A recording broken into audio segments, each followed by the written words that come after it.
আসসালামু আলাইকুম। মানুষের জীবন কত আশ্চর্য এই ভিডিওটি বা এই ছবিগুলি দেখলে তা আপনি স্পষ্টতই বুঝতে পারবেন। লামিন ইয়ামেল, তার কথা নতুন করে আর বলার তেমন কিছুই নেই। যার কোলে আপনি দেখতে পাচ্ছেন তার কথাও ফুটবল বিশ্বে তেমন করে বলার কিছুই নেই।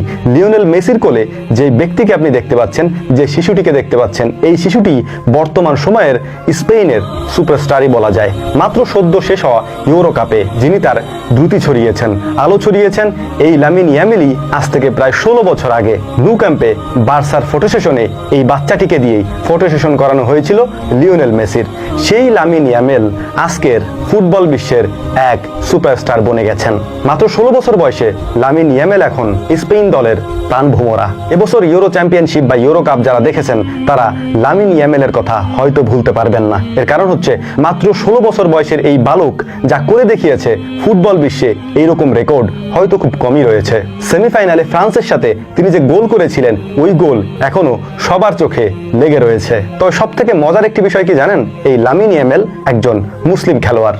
তার বাবা একজন মরক্কোর নাগরিক। সেই সূত্র ধরে তিনি একজন মুসলিম খেলোয়াড় এবং স্পেন দলের সম্ভবত তিনি একমাত্র মুসলিম খেলোয়াড় যিনি মরক্কো থেকে এসেছেন।